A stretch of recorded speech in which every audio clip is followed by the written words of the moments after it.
Hi guys and welcome back on GSM ABC YouTube channel. In this tutorial I will show you how to turn off and on iPhone 14, and the method is the same also for 14 Plus, Pro and Pro Max. So let's do it.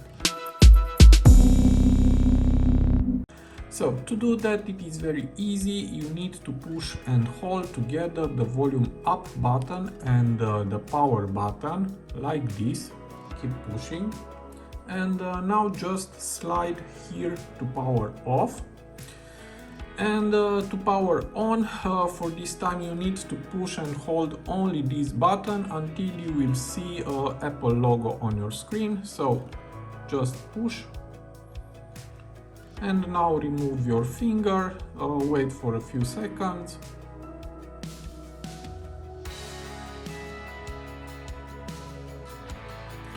And that's all. So it is very easy. I hope this tutorial to be useful for you, and see you to the next. Have a nice day.